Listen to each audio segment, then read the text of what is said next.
Hey! Tambala na! At eto na sila, ang nag-iisang masugid na tagahanga ni Nicole Yala. Chris Chuper! Kasama ang nag-iisang diehard fan ni Chris Chuper, Nicole Hiala! Mula sa Mahiwagang Burnay, ang kwento.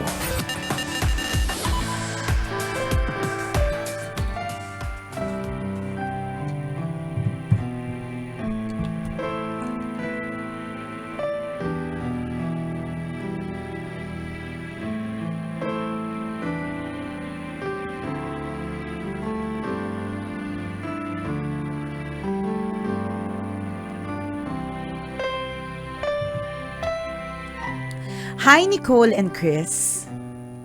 Good day. Ako po si Jen from Mindanao, 31 years old and your avid listener since 2010. Natigil lang ang pakikinig ko when I graduated from college and I had to move to a new place. Wala na kasing love radio sa area. Kaya naman I am super happy dahil may podcast na kayo ngayon. Tambalan lang kasi ang isa sa mga nakapagpapagaan ng loob ko these days. I wrote kasi I need a friend na masasabihan ko ng totoong nararamdaman ko. Kayong dalawa agad ang naisip ko. Hindi nyo man ako kilala, you make me feel happy always. Alam niyo tambalan, ipinagdasal ko dati na magkaanak ako bago ako mag 30 years old. Nangyari naman. I now have a 6-month-old baby. Namanhika na ang boyfriend ko at ang family niya. Napagkasunduan na magpakasal kami ngayong June. Ang nakakalungkot, pagkatapos mamanhikan, my partner is singing a different tune. Sabi niya, kapag 40 years old na daw siya, saka daw kami magpapakasal. Tambalan, 33 years old pa lang siya. 7 years pa akong maghihintay. Papaano ko ipapaliwanag sa parents at sa family ko na umaasa na ikakasal na kami sa June? Nasaktan ako kasi feeling ko I am unimportant. Parang hindi ako priority. I already told him na sana wag namang paabuti ng 7 taon bago kami ikasal dahil syempre, tumatanda ako. Kasabay ng pagtanda ang pagbagal ng metabolism at pagtaba. Parang nakakasakit si ate. Parang nakakasakit ka, girl. Hindi, wala ka naman pinatatawa, pero bakit na-hurt kami? Medyo pasintabi lang ng konti. No? Kanina pa kayo ha. Sa unang tambalan, ganito din eh. May problema ba kayo sa may edad? Sabi kanina sa unang tambalan, ang problema po kasi, may edad na po yung jowa ko. Ito naman, kasabay ng pagtanda, ang pagbagal ng metabolism at pagtaba. At as ito pa, partner, as years go by, nagkaka-wrinkles. Gusto ko naman sana magsuot ng wedding gown nang wala masyadong flab. O ito pa. Gusto ko sana maglakad sa aisle ng bata-bata at medyo fresh. Wag naman sana yung parang nagse-celebrate na kami ng golden anniversary. Ang worry ko din, baka wala na ang parents ko by then. I want to marry nang nandyan pa sila. Buhay at malakas. Dahil sa issue na ito, may mga pagkakataon na gusto ko nang kumawala sa relasyon namin.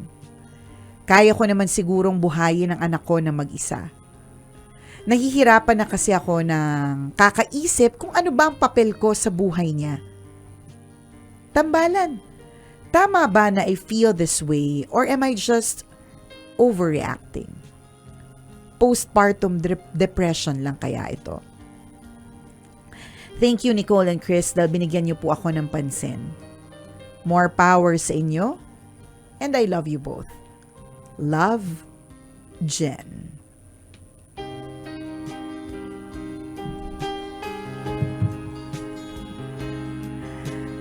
Hay nako, Jen. May problema ba kayo sa matanda na nagkakataba, nagkaka-wrinkles at hindi na fresh? Ang daming na hurt. Oh.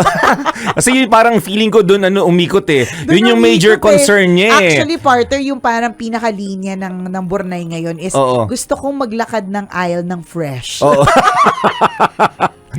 Well, sige, valid naman yung concern. Valid Lahat naman naman ng yun. action, kung hindi man lahat, marami syempre mga kababaihan kasi di ba pangarap nyo talaga ang ikasal. At syempre pag ikakasal nyo, dapat Fresh kayo. nandun kayo sa rurok ng nyo eh, nasa peak kayo ng peak of our youth. Yes, Oo. makinis, Maganda, di ba? sariwa. Fit na fit yung damit. Hindi masyadong makapal yung ilalagay na mock-up kasi medyo natural, pwede pa, di ba? Yes. Ganun. Kasi Yun yung moment nyo yun, pangarap nyo talaga yun eh. Syempre, yan yung mga pictures na ipopost. Yan, dadalhin nyo hanggang pagtanda. Yes, 'di ba? Yung mga ganun. Kaya So valid yan, valid naman concern. yung nararamdaman mo. Yes. Pero mas malalim kasi dito, bakit hindi siya handang magpakasal sa'yo or to have a life, to share a life with you? Kasi yung wedding is a ceremony. Hindi natin nalalang yun ha. Pero ang mas mahalagang pagkaabalahan talaga at pagtuunan ng pansin is yung married life. Yes. And yung wedding will seal the deal eh. Yun yung magsasabi na ito na umpisa na ng married life na ano na talaga to, together na talaga tayo through thick and thin, sa pagpataba at pagpayat, sa Yes. pagkinis at pag-wrinkles, ganyan. Through sick and sin. Correct. Diba? Yung mga ganun, lahat ng ganun. So yung wedding, yung parang, yun yung parang start. So, dun ako mas nag-worry eh. Kasi yung maglakad ng fresh, yan eh, ang high-tech na po ng mga makeup ngayon. Yes. Diba? Tsaka yung mga app. Ang high-tech na mga makeup. Oh, yung mga ang high-tech editing na mga app ngayon, editing bongga yan. app. Oh. Ang high-tech na din ng mga damit ngayon. I mean, if yung worry mo is yung flabs, ang worry mo is meron ako ang kilala na talagang malaki yung tiyan niya, pero nung wedding niya, sobrang wala. Kasi grabe yung corset niya. As in talagang hindi, tiis ganda talaga, partner. Pero wag ka. Oo. Lahat ng pictures, ang waistline, 24. Diba? Yung pinakamahigpit na garter. Yung pinakamahigpit In order yan sa sa Divisoria. buhok, Maitago diba? lang ang mga fab. Kasi posible eh. Oo. Kasi posible. So, yung physical na Ano na ba? Flab. flabs. Flab pala. Flab. Yung itsura na physical, ang bilis lang 'yan. Ito hindi na kami lalayo. 'Di ba? Kapag ka malakas ang ilaw sa amin ni partner, makinis kami dito sa booth. Boyet, tingnan mo, naging madilim. Oh, So, diba? naglabas na rin po yung mga chismis. Nung Lumalabas. dumilim. Oily talaga.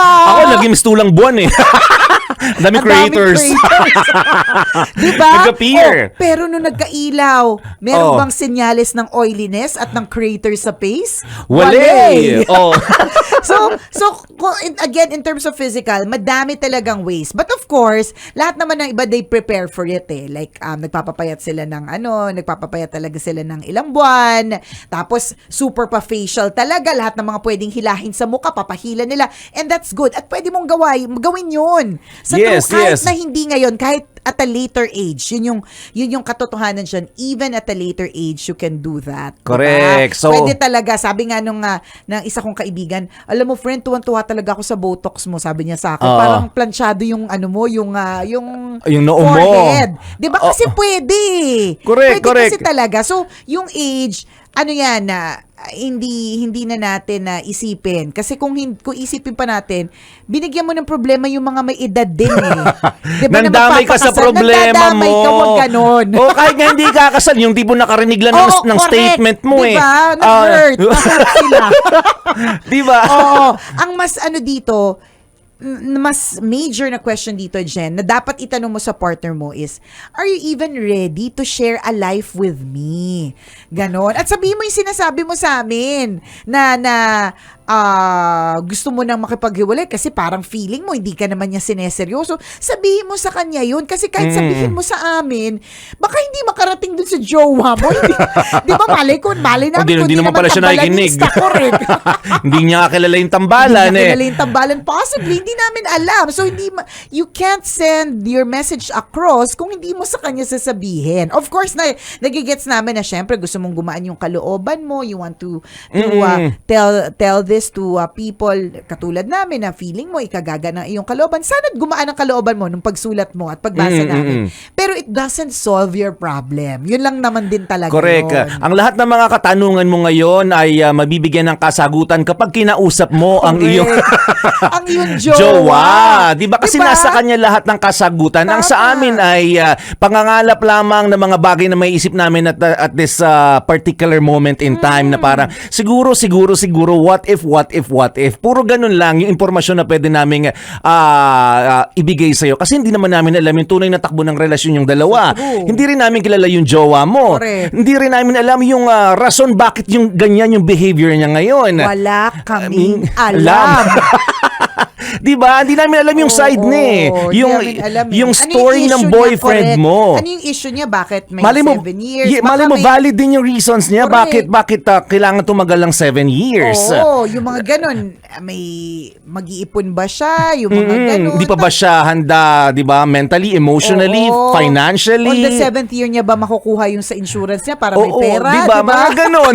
And Hindi those natin are also alam, valid reasons. Correct. Diba? Kasi baka he really wants to give you a proper and a grand wedding. Yes, diba? O kaya, yes. in 7 years pa ba makakauwi yung kanyang mga kamag-anak na nasa Canada? Oo, malay at nasa mo. Australia at Peru? Di ba? Specific yung Peru. Yung kamag-anak sa Peru. At sa Croatia. Di ba? Malay mo, di ba kinischedule May niya yan hinihintay eh. May hinihintay siyang best friend from Croatia. Na on the 7th year lang dadating. Hindi namin alam. Uulitin namin. Oo. Wala kaming alam. We can Correct. only make you feel better because you told us. Diba? But it won't solve your problem. Correct. Kumbaga, okay na, pinakinggan namin yung kwento mo and hindi namin dinidisregard, di ba? Yung Ano bang concerns rason mo. Kung bakit partner ng mga lalaki? Kasi siya yung nagtatanong, di ba? Oo, Babae oo. nagtatanong. Ano ba yung mga concerns ng mga lalaki? Ba't tumatagal? Bakit hindi na lang? Nang bara-bara. Oo. Hindi naman bara-bara. Bakit hindi na? Katulad nito, nagplano sila. Ewan ko kung saan nanggaling yung June, pero biglang hindi pala tuloy in 7 years. Bakit may mga ganun kayo? Depende. Halimbawa, ako, tagal na rin namin magjowa ng girlfriend ko, di ba? And Ilang years na ba? 5? 5 ba? 6 na kami. 6 na kami oo. together and engaged na kami for more 1 than a year. year. Pero yung arrangement namin, tatapusin ko lang yung masters ko. At saka Ay, naku, parto, bawal ka bumagsak. Oo. Kasi pag bumabagsak, hindi pag bumagsak hindi na pwedeng tuloy. Ay, naku. Oo. Kaya bawal bumagsak. Oo, di stop Oo. agad. Ay, Kaya wish bumagsak ka na. so, problem solved. Problem solved. Wala nating ituloy. Ibig sabihin, hindi mo pala siya pwedeng i-stop, meaning, hindi pwedeng magkaroon ng... Hindi ko pwedeng Hindi ka pwedeng yung parang, isang SEM, o kaya 1 year magsa-stop. Oo. Kasi ibig sabihin, 1 year na naman nadagdag Magma-extend yun. na naman extend siya. Oo. Mapuprolong yung yung journey And ko. she knows that. Alam naman Yes, yun. So yung yes. gano'n, yung mga ganyan. Correct. So, tapos, na hindi nyo alam. Halimbawa, Oo, di ba? correct. Kasi pag napakinggan mo lang yung side niya, ay grabe sabi niya, naman. grabe naman, ang Pinaghihintay tagal. naman. Oo. Diba? Magkaka-wrinkles na naman ako. Kita na Correct. naman ng mga lines sa leeg Kailan? ko. Oo. Di ba? Line sa leeg. Okay. Sige. Kasi di nyo napapansin kung may line sa noo, may line din sa leeg. Ganun ba? Bigla daw ako tumingin kung may mga lines sa Bigla leeg. inihaba yung leeg. Oo. Para hindi makita yung lines. Di ba? Diba? O yun, pero Di ba mga pwede, ganon? tama yun, partner, pwedeng tingnan mo sa perspective na ganun eh. Kasi pwedeng akala mo okay lang, Oo. pero pag kwento niya sa friends, kunyari, Oo, parang oo. ito, si Oo, Jen, oo. ang kwento na sa tambalan, ang kwento na sa taong bayan, pinaghihintay ng matagal. Oo, ano pero ba ano yan, yung di ba? rason? Ano yung rason? Grabe naman, Diba? di man lang parang hindi ka bahagi ng buhay niya. Kailan ba matatapos yung masters mo? Depende. Mga Depende sa 5 years budget. pa. Tingnan mo, Depende sa makukolect ng pera. Depende sa budget, una, hindi Oo. siya mura. Yes. Pangalawa, depende sa level ng utak, kaya ko pa ba? Diba? Yes, oo. Kaya pa ba ng schedule? Kaya pa ba Mga ganon. Mga 2 years pa, ganon. Or Hindi naman. 1 year na lang ba? Hindi ko alam, malay ko ba Oo, sa'yo? mga So, depende Hindi nga. ka naman monitor. Depende. So, tingnan mo, kunyari, ganyan din yung rason. Baka nag-aaral din yung partner mo. Oo. Tapos 7 years yung kinuha niya kasi parang start ulit sa kasi dati siyang engineer, gusto niya dentistry. Hindi ko alam. Tawid-tawid ang course Oo. Malay mo, ganun siya Diba? mag-isip eh. Ganun siya. Oo. The brain is a complicated organ. Hindi talaga natin masasabi. At ang Diba? mas masaya siya doon na nag-aaral siya na iba-ibang kurso. Correct. Di ba? Ito talaga Oh, masaya siya doon eh. Engineer siya dati, tapos nag-dentistry siya ngayon. Tapos next year, IT. Di ba? Yung mga ganun ba? Correct. At pag tinignan mo din naman, valid din yung concern nung guy. So, in this case, kapag ganyan, kailangan yung pagtagpiin. Magkakaintindihan kayo na parang, okay, sige, kailangan mo pala yun. You meet halfway. Oo. Teka, saan ba natin pwede? Siguro, planuhin natin pa konti-konti habang may iba ka pang inaasikaso. Yan. At least, hindi ko man lang maramdaman na disregarded yung feelings ko. Oo. Di ba? Or yung plano natin na Correct. magpakasal. Yung mga ganon. Alamin mo din, yung mga ganong klase ng ng mga galawan niya, may paano ba talaga or baka hindi nyo naman lang pinag-uusapan o baka Oo. naman hindi ka rin talaga nagsasalita tapos bigla ka na lang nag-share ng ganitong klase ng emotion. Wala Or- siyang kaalam-alam. Correct, sabi mo kagad shinare. Again, okay, go, good. And I hope na you feel better about this. But yon, ang makakasagot ng tanong ay ang iyong jowa. Yes. Kanino ba nanggaling yung June? Oo. Sa'yo lang ba? Diba? Kasi baka Kala mo, hindi naman pala siya nag-agree. Hindi naman pala siya nag-agree. Ikaw lang tong excited. Diba? We don't know the full and the whole story. Wala Yes. kaming alam. Kayong dalawa yung nakakaalam, so kayong dalawa yung makakasolve niyan. Mm-mm. At dapat pag-usapan yan kasi to the Correct, point correct. na nag-iisip ka na pinag-iisipan mo na, oh no, parang gusto ko nalang mapaghiwalay kasi hindi niya naman ako sineseryoso. Big thing yun for you to think that way. Kaya ko naman palakin yung anak ko. Diba? Ibig sabihin, you're thinking ahead in the future already na kaya ko na mag-isa. Carry ko maging single parent. Ang haba na nun. Correct. Ang layo na masyado nun. Pero tama din siya sa sinabi niya, malamang baka nag-overreact din siya. Tingnan mo din yung angulo na Correct. yon o nag-overthink ka din. Pero although yung 7 years, medyo feeling ko medyo matagal din talaga. Pero, hindi namin alam kasi yung kwento, yung detalye. Yes. Yes. It's all about the details. Kumbaga nga sa wedding gown, nasa detalye ng bawat bead, 'di ba? So it's in the details. So good luck, Jen, sa pakikipag-usap ng masinsinan sa iyong jowa at naway mauwi naman sa kasalan soon dahil syempre excited ka na talaga. Kasi mahirap pag nag-back out ka, back to square one ka na naman. Maghahanap ka na naman ng bago. Oo, yung mga ganun, ang daming. Kikilalanin mo na naman, tapos pag hindi mo nagustuhan, nahanap ka na naman ng Kasi iba. di rin gusto na magulang mo, Oo. yung mga ganun. Tsaka wag ka ding mag-advance sobra in the future. You're such an overthinker. Tingnan mo, iniisip mo kagad in 7 years, matitext na yung magulang mo. Di ba yung sabi niya? Sorry, natawa ka. Huwag mo isipin Kasi yun. isipin niyo, baka hindi na sila maabutan ng magulang ko. Ano yun? Hindi maabutan ng magulang ko. Kasi, huwag kang negative thinker. Overthinker na nga, negative pa. Ano ba, girl?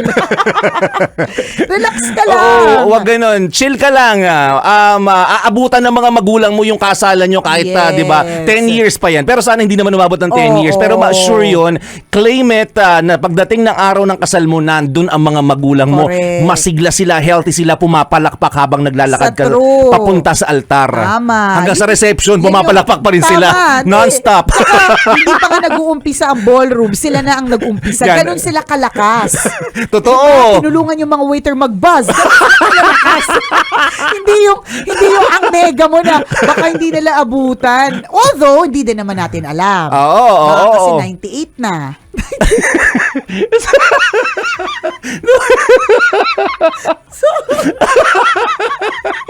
Sobrang random nung 98.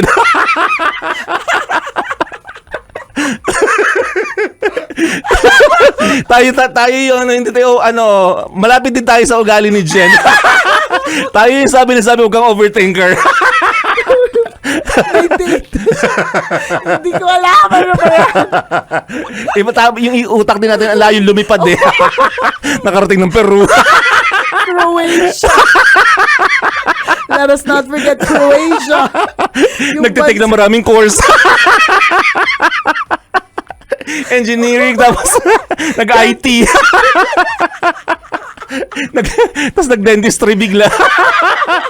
Kami yung overthink. Alam mo dyan, huwag kang hihingi ng payo sa amin. Huwag sa amin. Mapapahamak ka.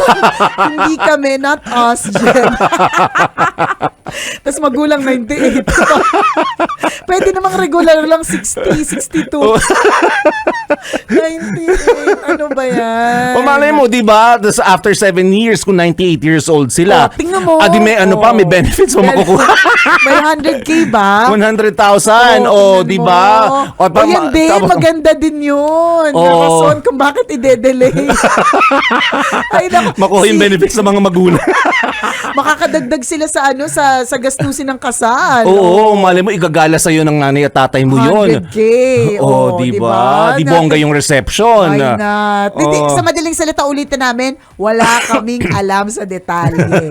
Ay nako. Siya, good luck again sa'yo, Jen, sa makikipag-usap ng masinsinan. Okay? At sa lahat ng mga naghihintay ng fanscan, mamaya po yan sa pagpapatuloy ng ating Facebook Live. Don't forget to email us kung meron ka ring kwento, ha? Send your stories at mahiwagangburnaystory@gmail.com. Mali mo, kwento mo na ang ating pag-uusapan sa mga susunod na araw. Kaya send mo na yan, Kabisyo. Muli ako po si Nicole Yala. At ako naman si Cambio King Chris Chuper. Nagpapaalala! Walang matatag na relasyon sa malanding may determinasyon. Yun!